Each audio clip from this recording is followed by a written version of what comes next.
We still, to a large extent, live in the interregnum between worlds, if you will, or between paradigms. Not many people in the history of the world have faced that.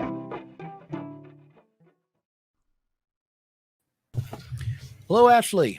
Hi there. Good morning. Good morning or good evening where you are. Good afternoon, I suppose. Good afternoon. Yeah. Okay. What time is it where you are?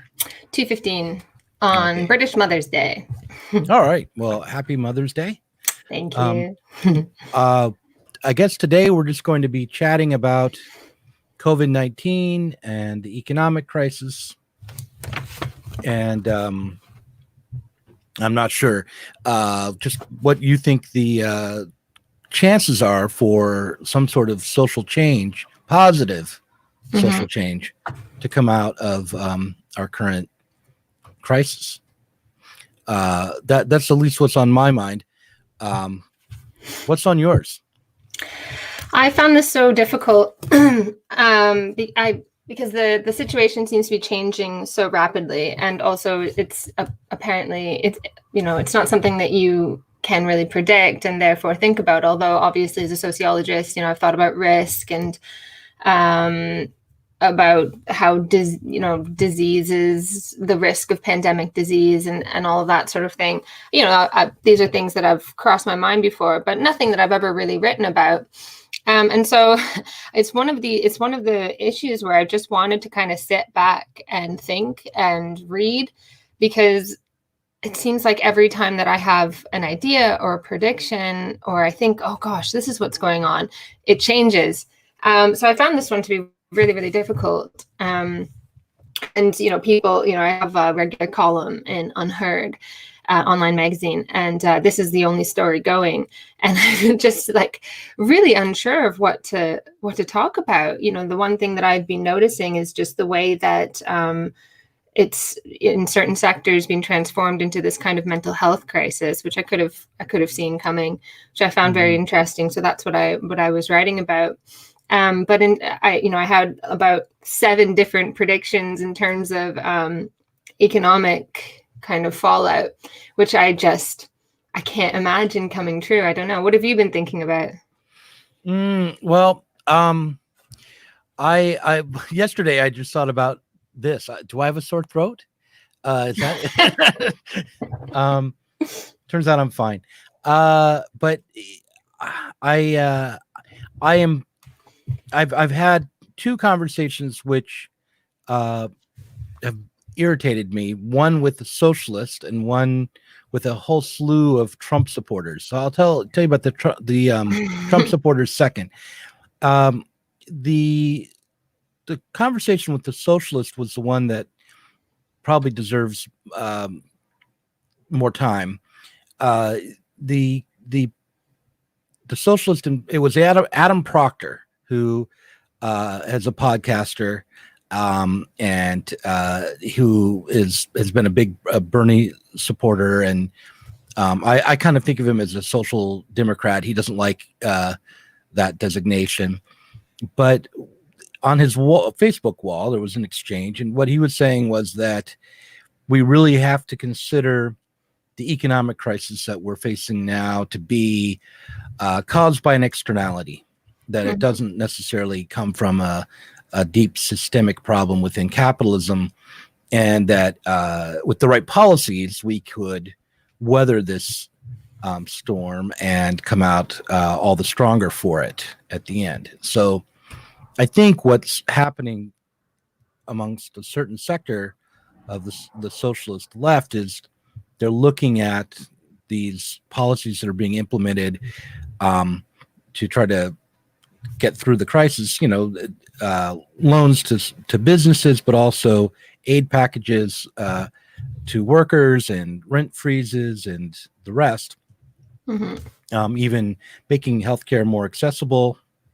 And they're thinking, oh, well, we can just spend our way through this crisis and we won't have to ultimately deal with any kind of long-lasting consequences, because Keynesian approach will get us through. and in a way, this is sort of validating their worldview, which is that what's needed, what socialism is the expansion of the state's role in the economy and a redistributist approach to economics.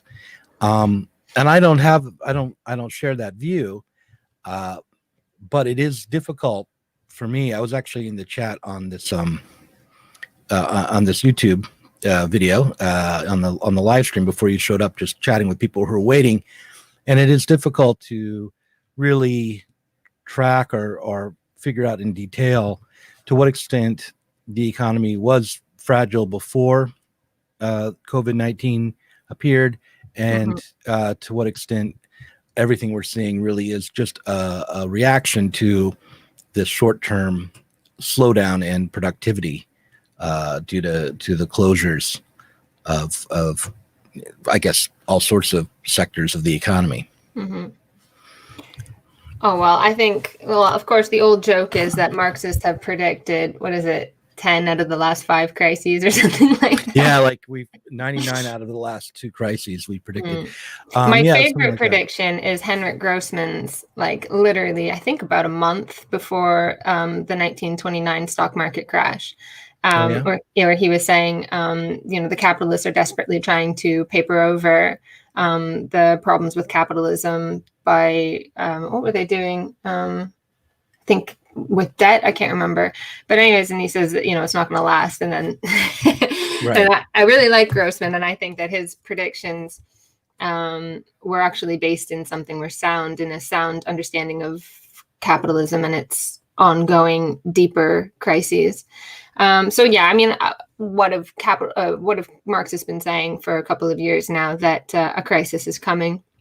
Yeah, I mean, Richard Wolff has been predicting that we're headed for another recession for a couple of years, and my son, who is, by the way, right now making bank, as he calls it, by putting the stock market, he's betting against the stock market, and has made 3 times what he originally invested doing that.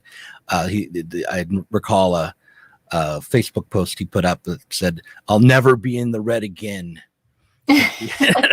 But he was telling me last year around Christmas that he was watching indicators and saying that he thought we were headed for a recession, and he was very concerned about it because he's about to graduate from college and needs to find a job. And so I do think it's clear that the economy was weak, but the question of how we get out from under the economic recession or depression, it could be a depression. Some people are predicting that. Mainstream economists are saying that. The Trump administration has said that they expect something like 20% unemployment.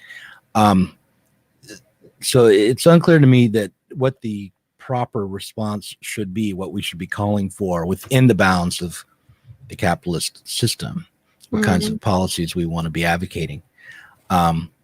So for me, there are a number of questions that are popping up, and it's all coming together at one moment. It's also a little bit unsettling to see at least the appearance of a reconfiguration of our political alignment between the Republicans and the Democrats. The Democrats seem more committed to a neoliberal agenda in this moment than the Republicans do. At least they did 2 days ago, although everything keeps changing. But the calls for universal basic income and a pretty massive universal aid package for American people of something like $1,000 a month, what came from Mitt Romney, who's a Republican. And meanwhile, Nancy Pelosi is saying, no, we need to means test this. We need to be more frugal, it seems. Yeah, American policy absolutely loves means testing. I don't know why. they have this knee-jerk reaction against anything universal. And even though most of the evidence is fairly clear that means testing causes problems and is very expensive to do. Don't know why that, and you can see British policy is kind of going that way in some senses too. Mainly because it just seems as though that's the best way to do it. It appears like, oh, why are we wasting money on people who don't need it? But you're wasting money on the massive bureaucratic edifice that is required to process means testing. You also create this class of people who are have-nots and are aware of it, and you don't create this kind of solidarity that's created when you have universal benefits. There's a lot of reasons to have universal benefits, but America has gone hard down the path of means testing. Right. And in this moment, it doesn't seem at all adequate or particularly even politically savvy to cling to that approach. So that, we're in this moment where the Bernie Sanders campaign is slowing to a halt, even as some of those policies and values are being taken up by the opposition party, or not, they're the opposition party, but to the opposite party from the Democrats, by the Republicans. Also what political reality is keeps changing moment by moment. Like, I was convinced that like 3 days ago, that Donald Trump just could not get reelected after this crisis. And now I'm not at all sure that he can't get reelected. The polling seems to show that people are favorable towards the way he's handled the crisis. And the Democrats have managed to at least muddy the water around who has the best interests of the American people at heart. But let's see if I can move this conversation along and ask you what you think the agenda for a radically reformist socialist movement ought to be in the short term. And you've hit my notorious weak spot. I'm terrible for thinking about how to get from here to there. Yeah, well, I am too. That's why I asked you. Well, I think, okay, on an optimistic side, it is an opportunity to realize perhaps the solution to our calculation problem, to our problems with how do you distribute based on need, because it seems to be that we're going to have to do that. And we have an opportunity here because usually there's an ideological offensive, right? That says when people take handouts, they're not working for it and they don't deserve it. Well, now we have basically what's happening is we have the sick roll. People can't help it, right? And so we may have to, we may be able to get past that ideological impasse, because it's not that people can't work, it's that they want or aren't working, it's that they can't, right? And so we are going to need to think about distribution based on need. And so there's that opportunity there. That's me being slightly optimistic. On the other hand, I'm seeing very progressive types arguing for very authoritarian policies, applauding leaders who a few months ago were horrible populists, in the Philippines and Italy and so on. And now we're saying, and in China, they acted quickly, they acted decisively, and so on. Okay, that may be true, and certainly desperate times call for desperate measures. But the policy that's being tabled now in the United Kingdom is calling for extraordinary extension of government powers for a period of 2 years. And we know that crises are used almost always as an opportunity to get over that pesky thing called democracy and institute the sorts of policies the governments would like to institute, but can't. So we have to be very, very careful about empowering capitalist governments to have that much, to take that much away in terms of civil liberties. But I think it's interesting that people have called for that, because we're at a time now where we have to come together as a community, as a society, and trust each other. but this is happening where trust in the public and trust in democracy is at an all-time low. So of course people are just stupid, and all around, online pictures of people flouting, the advice to stay home is going viral without any sense of context. And you just hear all these negative, really bad stories of just idiots putting runs on supermarkets and so on. And it's fueling this desire for more and more authoritarian measures. And I think that's really worrying. Instead of it being an opportunity to overcome some of our problems with socialism in terms of demand and distribution, it's become an opportunity for governments to clamp down and institute authoritarian policies. Yeah, it is, it's something I have to combat within myself, because I look around in the United States and I see a lot of people not taking the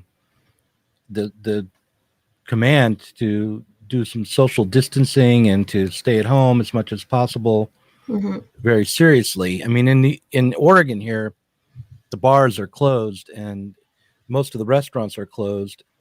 But you do see, like on social media, pictures of people congregating together in masses, either on the beach or at airports or in bars. And you feel like if you really are concerned about the spread of the virus, which I think I am, I think that while the numbers are a little unclear, it does seem to me to be a truly substantial threat to people.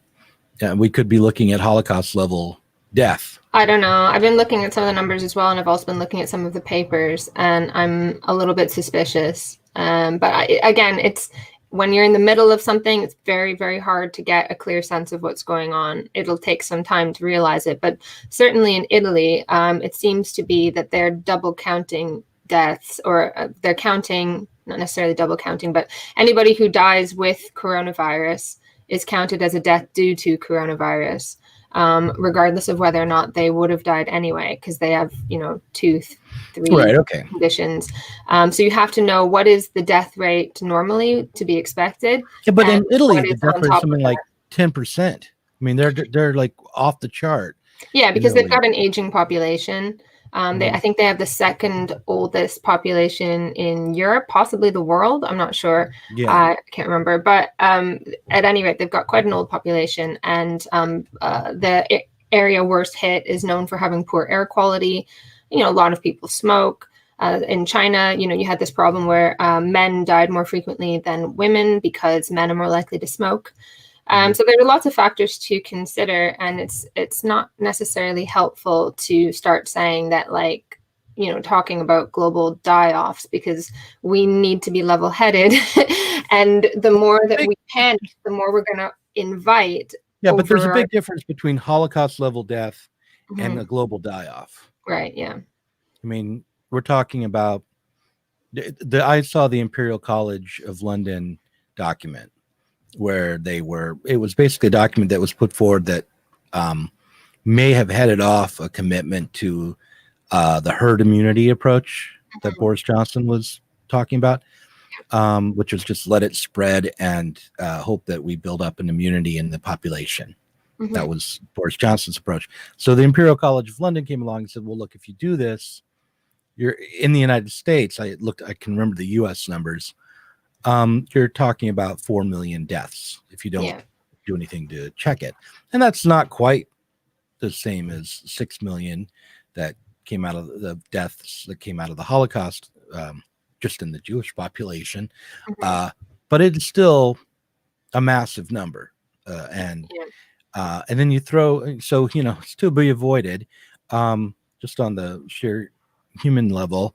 But also if you throw in the fact that, in terms of bed space in hospitals, will be overwhelmed at far lower numbers. I mean, if without containment, the hospitals will be overwhelmed by factors of like 10, 20. And with containment, without a really very strict containment, according to this Imperial College of London document, the hospitals will be overwhelmed by like a factor of 8. Even some of those numbers, though, they were weren't accounting for deaths that we would already expect. So this is some of the criticism that's come out recently. But we're not talking about deaths alone. I mean, look, yeah, I mean, obviously, the way I look at it is the opposite from the way you're looking at it, which is that, yes, not all of the deaths will be from coronavirus, really. But when you have a pandemic and the hospitals are filled, then people who wouldn't be dying, who could from other things, will be, because the resources for treatment will be, not available. So a coronavirus death might include someone who has kidney disease and can't get dialysis, for instance. I mean, that's unlikely, actually. Okay, so you have to think, obviously, about when our hospitals get to capacity. We also have to count in the effect of people who aren't able to get care and aren't able to get life-saving treatment and so on, because the operating theaters and so on are all full. Yeah, that's absolutely true. But this is another reason why social statistics are extremely difficult to understand, because you on the other hand, you have to think, what are the effects of crashing the worldwide economy or crashing the economy of a particular country? We know that the best correlation between early death, the thing that correlates best with early death is poverty, is long-term unemployment. These, you have to think about that as well. Or the effects on older people of social distancing measures. That's not a small thing to say that that we should be isolating people for very, very long periods of time who are very old, when social isolation is already an issue for older people. I'm not saying we don't do that. I'm just saying that you have to weigh all of these things up. And what's disturbed me is that anytime that someone says, well, hold on a second, let's just think about this here, people go, how could you think? Don't you know that this is it's decided, this panic. And it's like before people started to panic, it was like, can we panic yet? Can we panic yet? Yes, now we can panic. And I saw like, so on my Facebook, for instance, I've just like old friends from high school and, other academics and people in my network. And, but every now and then my phone broke. I haven't got the money to get a new one yet. And so I'm using my husband's phone, and I accidentally go on his Facebook sometimes. And his is like crazy. And it's like people sharing pictures of like this room like full of coffins, just like coffins as far as the eye can see, and saying like, this is Italy right now. And so I searched for the image on Google, and it was from the UK 5 years ago. Like, why are people doing that? It's so strange.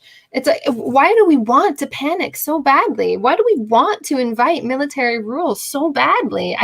And like, it's really disturbed me how much people, I don't know, maybe in their desire to criticize a perceived right-wing government, they get a little bit overzealous in terms of, whatever they say, we must do the exact opposite. So, at first Boris Johnson was sort of saying, we're going to try to flatten the curve. We're going to do things slowly, because when we really need to have strict measures, people are going to be exhausted and they're going to start leaving their houses and so on, which actually, as much as I don't like the UK government, that is actually a pretty reasonable thing to do. And then it was just like, and then of course, when new information came out, they began to change their tune. But we didn't have that information at the time. And people were just like, no, you need to clamp down. You need to have you do have to weigh these things up. And I wonder if it's just this residual lack of faith in people, where we just want to just let the military take care of it. I'm not sure. We just don't trust that people will follow public health advice without some kind of sanction, with, people saying like, oh, even my mother-in-law in Greece, who is like very traditional and has no problem with, sorting things out as within the community and so on. She called the cops on a bunch of kids the other day. Because she was like, oh, there are too many in a group and they're too close to each other. So she called. Oh my God. Yeah. In a tiny little village where they haven't got any cases yet in Greece. Okay. Yeah. Okay. Well, look, I totally understand where you're coming from, and I don't fundamentally disagree.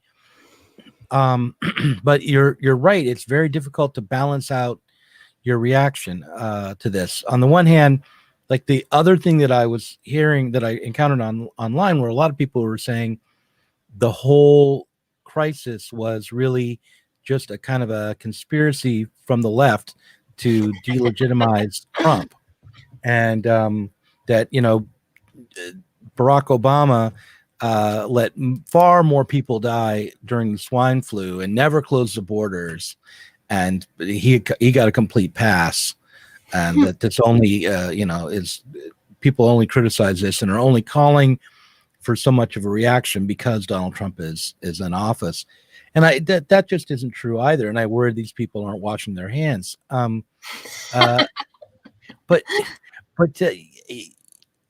you have a point here, and it is really a paradox, because let's say that the Imperial College of London document is true, or even that it's maybe a conservative, like it could be much worse than they're even telling us there. Mm-hmm. Nonetheless, do I want to cheer on the National Guard taking over the streets of San Francisco and enforcing at gunpoint a shelter-in-place rule?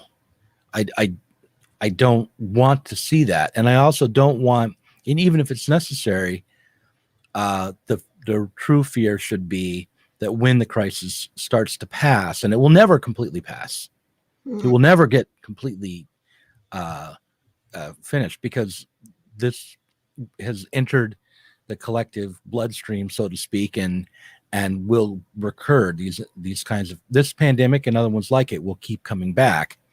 So we do need to be concerned about and try to push against a move for, let's say, universal surveillance and the normalization of martial law. I mean, that is absolutely, and we should definitely be trying to protect this space, the virtual space, so that people can speak freely. And there's been some calls to clamp down on speech online around this topic, not letting people voice questions or skepticism or concerns about the seriousness of the crisis, for instance. And so I am completely with you as far as the and I'll add one other point. And I did an interview with Alexandra Kitty, who's an author for Zer0 Books. She wrote a book called When the Media Was a Thing. Her other book was called Outfoxed, which was a critique of Fox News. We didn't publish that one, but it was published, probably a decade ago. Yeah. And when she brought up her concerns about the sheltering in place and the and the call to isolate and to stay in your home, she kept returning to the idea that for a lot of people, the family home is not safe.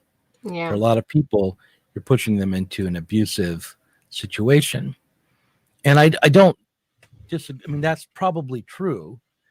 But it seemed like an odd place to focus on at first, because I think it's largely not the case that people are in abusive homes. Everyone thinks their family is abusive, and and to some extent they all are. But you know what I mean? It's not like it's actually more life-threatening to be at home with your rotten mother and father who have all the wrong ideas and wrong opinions. And she's a psychologist. I don't know. She's a journalist. That's an old sort of trope. This idea of, like, it's a key part of sort of therapeutic culture, is this idea that families are the source of all social problems. So there's this sort of dangerous, like, immediately they think, oh God, stay with your families, danger, danger. That's unrepresentative of the vast majority of families, and also a product of the proliferation of what is considered to be problematic or unacceptable kind of behavior, so that it is not possible ever to be a good parent now. There's nothing you can do. Absolutely nothing. It's like the first advice that I got as a mother was, just know everything you do is wrong. No matter what you choose, it's the wrong choice. Well, I mean, I Christopher Lasch back in the 70s wrote about how kind of the progressive liberal establishment wanted to use the state to replace the family, and that this was born out of a kind of disconnect from everyday people's lives and the significance of, if not just family members, but people who are kind of part of your everyday life. So like you can't really replace even an aunt or uncle or a family friend with a social worker. Yeah. Let alone. Oh, well, they would love to, though. We have this like professionalization of ordinary relationships. We see now it's become like this very common thing to say like, oh, I'm not equipped to deal with that. I don't have the expertise to, when you come to a friend to say like, oh, I've got this problem. They're like, I don't have the expertise to deal with that. You don't need expertise. You need to be a human being to listen to people. Right. Yeah. No, I know. So this, moment where we're all going to shelter in place and isolate, probably will do more damage to those sort of more organic connections between people in a community than even what we've seen before. Talk about bowling alone. Yeah. I have a very happy marriage, and already I was like contemplating divorce to have 5 minutes alone. Wow. But you need lots and lots and lots of human relationships. Like, I'm not saying that, families are like this terrible place, but it's not good or normal for like a child to be inside the house all the time. Like I think I've mentioned this before, like I don't remember my parents when I was a kid. Like I love my parents very much, but I wasn't allowed in the house. I don't even think I was allowed in to pee. Like I think we were outside all the time. Like we were playing in the forest with other kids. That's what we did as children. And I had a humongous. You should let your kids in to pee. Yeah, nothing else. I'm gonna say we had a perfectly good forest outside. That's the way that it was. My mom would be like, "What are you doing in here? I just mopped the floor." And I think that's normal. I do feel bad for my daughter who can't go outside to play, like just generally, because it's just not normal anymore. To allow children to where you are. Like I mean, it really does depend on where you live. It's still normal. Like I live in a neighborhood. Yeah, I mean, I live in a neighborhood where kids go out. Well, I do too, and they like swear at you when you go by. But I live in like a notoriously bad area. Really? You go out and the kids are pickpocketing you. Oh yeah, they're really bad. But like in certain places, you'll get the cops called on you if you want to be like what's called a free range parent, where you're like go back to the old ways and you kind of let your kid have a certain amount of freedom. There are loads of cases where the police have been called. So it's not a good thing.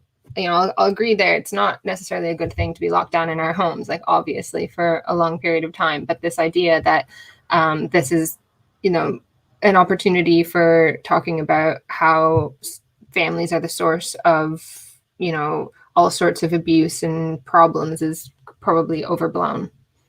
Yeah, I definitely agree. And I just one last comment on the. I think there are actually laws in place here where if your kid's like 12, they can just go out on. They're not, it's not tantamount to child abuse to let your kid go off on their own at 12. But I think I was younger than 4 when I was first outside by myself. Right. Well, yeah.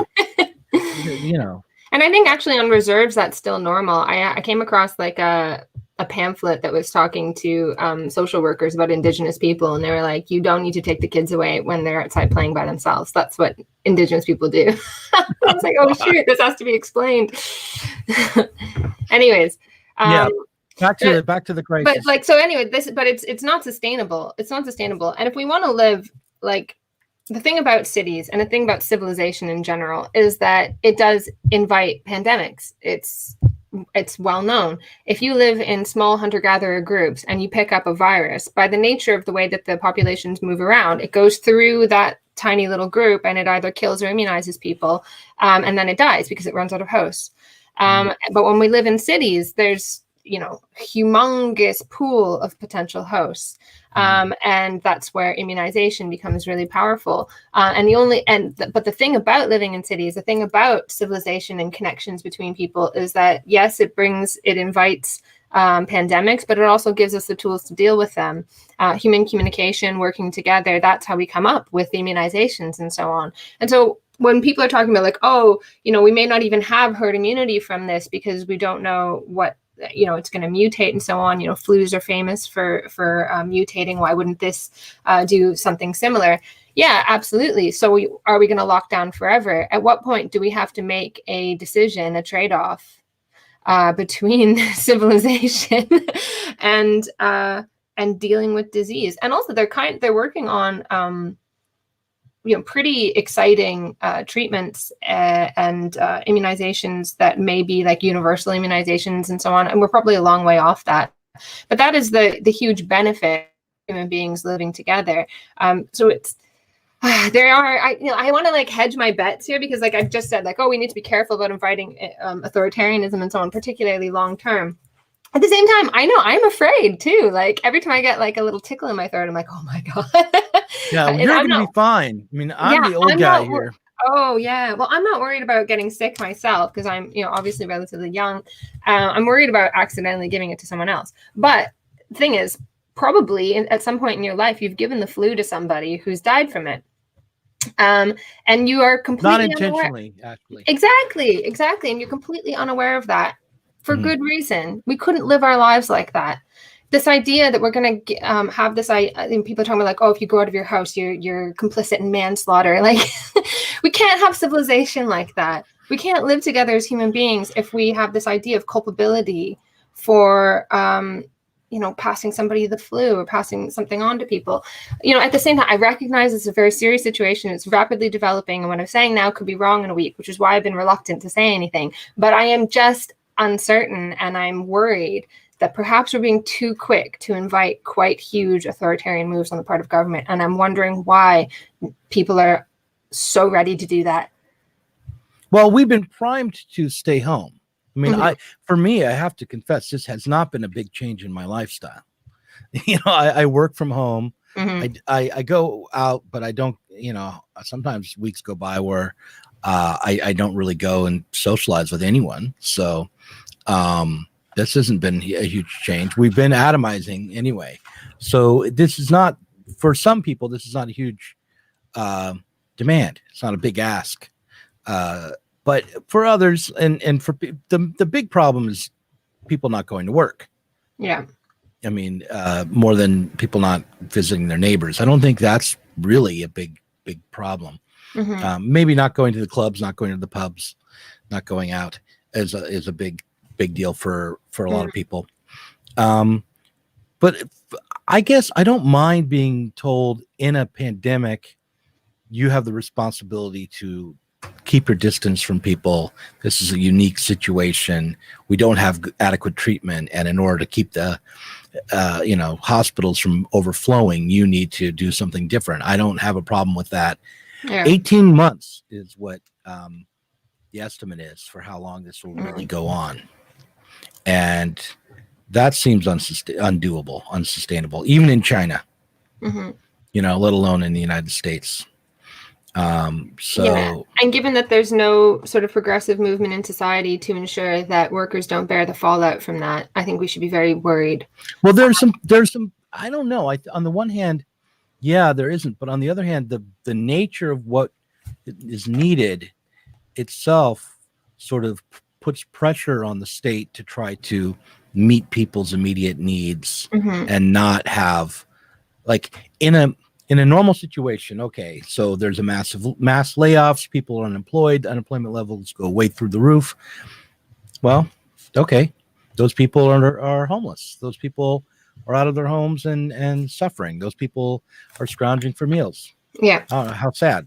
But now, those people are not staying at home. Those people are out in the streets. Those people are congregating. Those people are spreading the disease.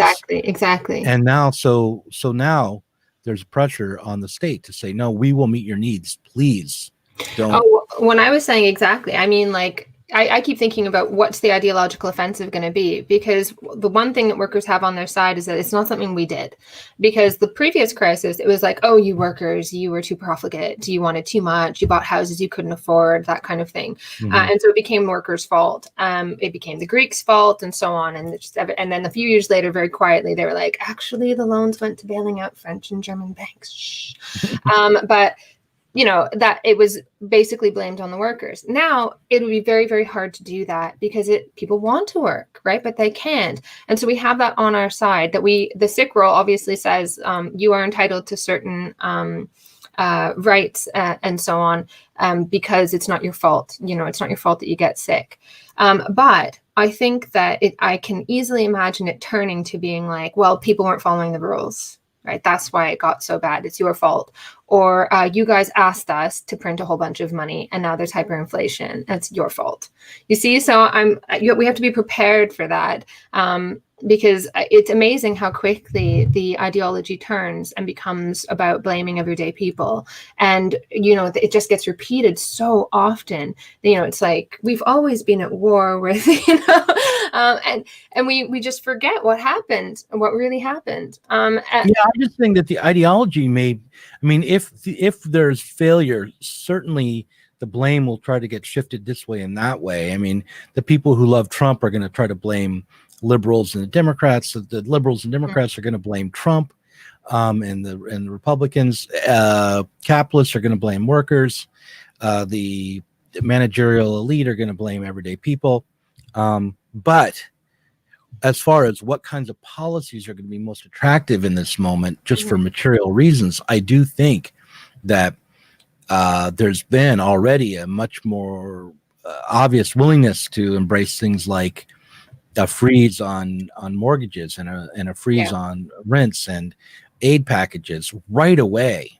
It's not weeks later. And again, the reason is because it's nobody's fault. And that's what we have on our side. It's not just that it's nobody's fault. It's that if you don't provide those things, then you can't get your main policy of containment in place. If you can't provide people with some way to meet their needs while still not working, they will try to work, or they'll demand to work, or they'll go out, and in any case, you won't be able to contain the situation. Yeah, but I can well imagine this in terms of devaluation. So let's say we have a huge economic crisis and people can't work because the profit rate needs to be restored. And so they're kicked out of factories and so on, and the factories lay idle. We don't give a shit if people can't feed themselves.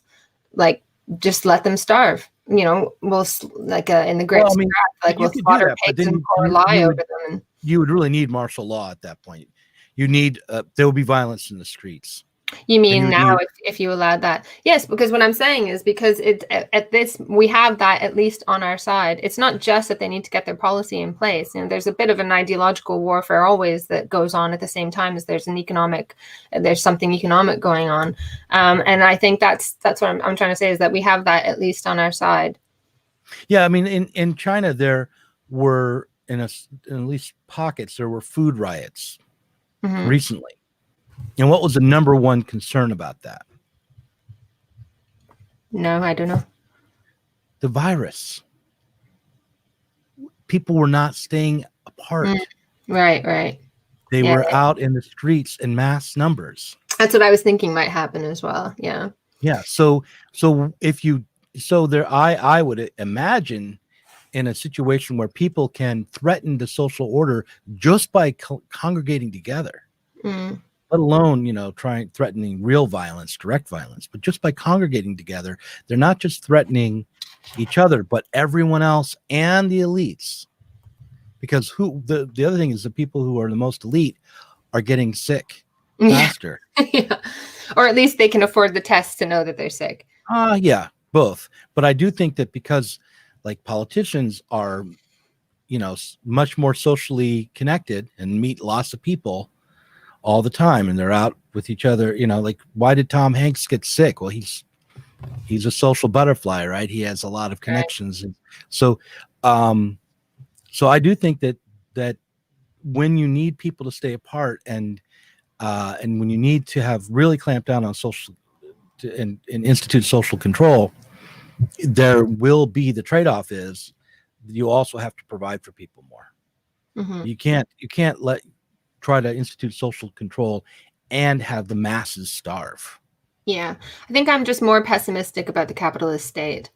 I think that they will try to find a way to turn this around on us, because this is easily going. There was already a coming crisis. Obviously, I think that was the case. I am one of these Marxists who predict crises all the time, but I do think that there has been an ongoing problem of obviously declining profits, and the countervailing tendencies have been weaker and weaker. And there's been this need to devalue that's been sort of kicked down the road. Nobody wants to deal with the consequences of devaluation. So in the 1930s, we had massive devaluation. And what happened was we had radicalization and the birth of mutually assured destruction.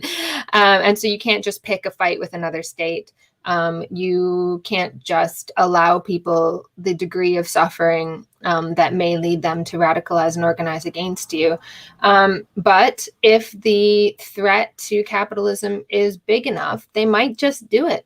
And I'm just saying that we need to be careful we need to watch out the story that will be told about why that's necessary and why it's our fault. I mean, look, another option when people are congregating and they're threatening to spread the virus is to clamp down with military force from above. Absolutely. To bomb the masses. That's another option. Our one thing that we have, which is to come together and remove our labor, is gone. And we have to be careful about that. We need to be, particularly if we empower the state, to allow that to put that into law and allow that to continue. That's very scary. That's not a good thing for workers. So there is a possibility right now that, to be more optimistic, there's a possibility to think through some of the problems with socialism, with distribution and so on, to think of new ways to do things, which we need to do. We absolutely need to do. We need to use this crisis as not an opportunity, but a reason to think through how the economic system works, how distribution works, and how it might work in a way that isn't horrific for human beings and is capable of withstanding a crisis like this and an economic crisis, and may actually get rid of economic crises in the future. But at the same time, we need to be wary that, just because nationalization happens doesn't mean that it's progressive. We're talking about nationalization by a capitalist state. It's not nationalization by a revolutionary state that smashed the old state. It's not for us. It might be to keep us alive, but only so that we don't get really, really angry and, do something crazy. Let's take some questions from people who are watching. And also, this is the moment where I encourage people, if they want to. We don't have a huge audience right now because it's early in the morning on a Sunday in the United States, or I guess it's like 11 o'clock on the East Coast. I could have done it at 3:30 in the morning because my babies woke me up. That would have been perfect. Yeah. But we'll see if people want to ask some questions, and if they want to, if you feel comfortable spending a little bit of money in this moment of economic crisis, we would appreciate it here at Zero Books. We we're hoping that we can weather the storm and support from people. Before it was seeming like it was a way to fund our publicity efforts for our books. It was very nice.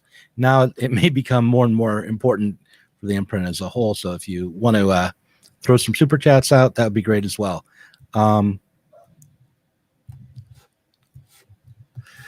So here's someone who asks you, do you believe in the final breakdown due to the inability to valorize the accumulated capital? I don't know about a final breakdown scenario. Obviously, it appears inevitable if you follow trends to their logical conclusion, but long before a final breakdown, something horrific will happen. Either we will have a massive world war where we just flatten continents and build them again, or we realize and get our flipping act together and start to think about alternative ways to do things. I think that's the most important question. And I always say that the only way that we will come up with an alternative is not by sitting here saying, oh, it wouldn't be great if we all were nice to each other and we're philosophers and so on. It's to actually think about, like, realistically here, I always think about, have you ever read Huckleberry Finn? Where the kids, they're like digging Jim out with a spoon. And they're like, we'll pass this on to our children, and our children, everyone will be trying to free Jim. And Jim's like, yeah, guys, I got to get out now. It kind of reminds me of the left, where it's like, let's all have these pie in the sky things. And it's like, actually, we actually really do realistically need to like figure out how we're going to feed people. So can we just, so I think we need to, if we're going to be realistic and really think about how, I have just got a, yeah. Nap time's over. Yeah. Well, shall I let you go? No, I just have to call my husband upstairs. Okay. Yeah. I'll just go into my screen here. So there's a question here. Did COVID-19 smash capitalist realism? And I would say that it didn't. But, well, it depends on what you mean. I think one of the things about capitalist realism is that it approaches capitalism as if it is an ideology. And Mark Fisher was a social democrat who, felt that the expansion of the welfare state was anti-capitalist. That's what I remember from talking to him, interviewing him. And so is it smashed neoliberalism would be the better way to put it, which is sort of a certain approach and ideology. So a certain approach to managing capitalism and an ideology about what's possible. I think it absolutely has smashed neoliberalism. I think COVID-19 has put an end to neoliberal realism. But capitalism is a system of production and exchange which is real, which is materialized, and I don't think it's been put to rest yet. We'd have to change the mode of production and change our material reality, our productive reality, before we could smash capitalism itself. And it looks like Ashley's back. Thank you, Ashley. That was fun. I was worried I was going to have one of those moments where the baby walks in. And well, you did. We got to see your baby. So there was somebody asked a question about shock doctrine. Did you respond to that? No, I didn't. I responded to, has this destroyed capitalist realism? Someone asked, could we nationalize? We could nationalize Amazon and put all the out of work food workers back to work. Yeah, I don't think I don't know if the food workers are going to be put out of work. I mean, if you mean like people who are picking food or growing the crops, they certainly are going to have to continue, and the distribution is the same. And one thing that has changed is that the amount of immigrant labor that's going to be available will drop. But I think that what our demand should be, in a moment where the borders have to be closed, is that the agricultural workers are paid a minimum wage, which should be $15 an hour, and hire people who live here. But maybe I'm a fascist for saying that.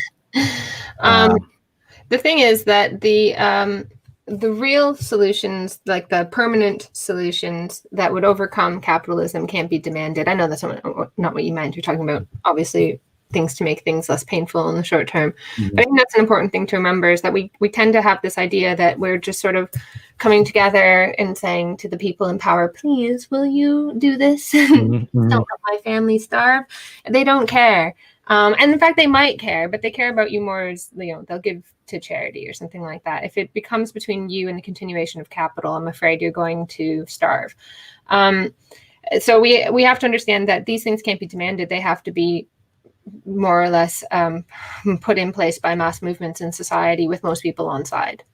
That is the uphill climb that we have now. Victoria says that she's a barista and is going to be out of work. Everyone's going to be out of work for the next 30 days. I hope you're getting paid sick leave, or if not that, then that you're still getting paid during that time. If you're not, hopefully an aid package will be coming. And unemployment will be expanded so you can get unemployment. And I hope that your coffee shop can reopen. Someone asked, sorry, I don't know if it's okay if I select questions. Yeah, sure. Is free government money actually changing anyone's mind on socialism? Probably not, because it just looks like a short-term solution. Also, it will be used against us. I think it will. They'll say, you know, people were demanding all of this money. You leftists, you put pressure on the government to have whatever, basically a universal basic income for a short period of time. And look at the terrible results. We've got inflation, which was probably coming anyway. I don't know. I mean, but you got to remember the first person to put this forward as a serious policy proposal in the United States. Yang campaigned on it and lost, but it was Mitt Romney. Oh yeah, because they want to replace like expensive government programs with, you know, any kind of like, you put the power in people's hands, right? And that's like full freedom and full democracy. So, but I mean, it was actually in response directly to this moment as an additional aid on top of whatever else other government programs are being forward. Yeah, it wasn't being sold as let's cut Social Security and give everyone $1,000 a month. It was, you know, in the next few months, let's give everyone $1,000 a month to get through the crisis, as so many people are being forced to stay home. Also, you know, small business loans, interest-free loans, and so on. Well, remember that. And quote Mitt Romney when the offensive comes. I started calling him Comrade Romney. Go ahead. Somebody asked a question earlier. I saw it come up about Naomi Klein and shock doctrine, or somebody mentioned that. I read that book when it first came out. I read it at the same time as Zizek's Violence and Lenin's State and Revolution. I highly recommend you read all those books together, because you get like the sort of liberal kind of approach and all the way to like super radical, but they're all kind of telling the same story, which is really interesting. The violence that underpins the appearance of order, basically. But anyways, with the shock doctrine, so you use a crisis to improve or to put in policies that are like just don't work in a democratic environment, or to drive up the profit rate, although she doesn't say that, or to try and restore the profit rate to a certain extent. And I think, yeah, absolutely. There's an opportunity here, and what's happening right now is massive devaluation of assets. And so you'll have, like, I know on Greek islands, for example, the hotels are screwed, and EU rules have a certain limit on how much you can actually bail people out.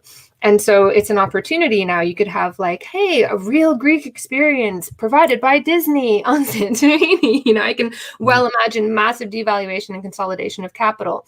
Now, if it was just a normal crisis, that would just happen. And we would just say, well, you weren't competitive enough, you weren't good enough, and you deserve it. But now it's like, I didn't do anything. I was doing well. I was fine. How dare you put me out of business? And so there's this opportunity to fight back against that and to recognize that the machine is eating us regardless of whether or not we're complicit in it or it's our fault.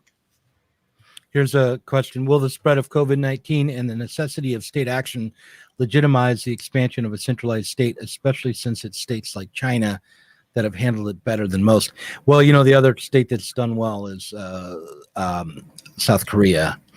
I do think that we're going to be seeing more state control of the economy and the kind of the death of neoliberalism and a return to redistributist policies directed by the state and some kind of Keynesian rebirth.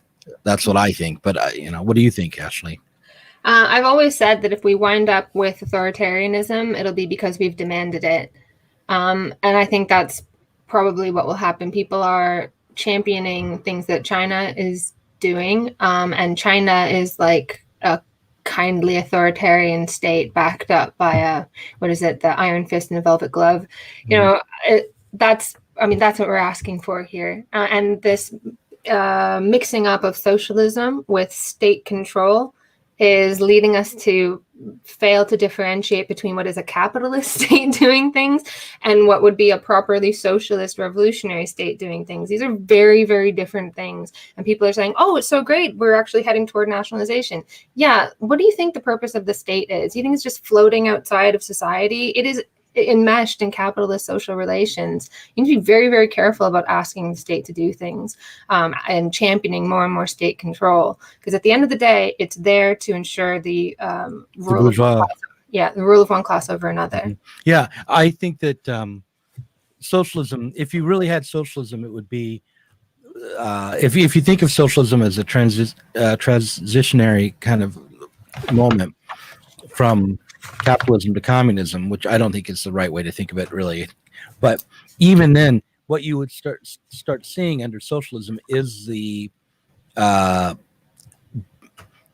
fading away and the lack of importance of the state, because. But that would only be post-revolution. It's not like we'd have a capitalist state and the capitalists would be like, oh, whoops, shit, it's socialism now. Huh. Well, I mean, look, there's different theories as to how we change the mode of production and transform society.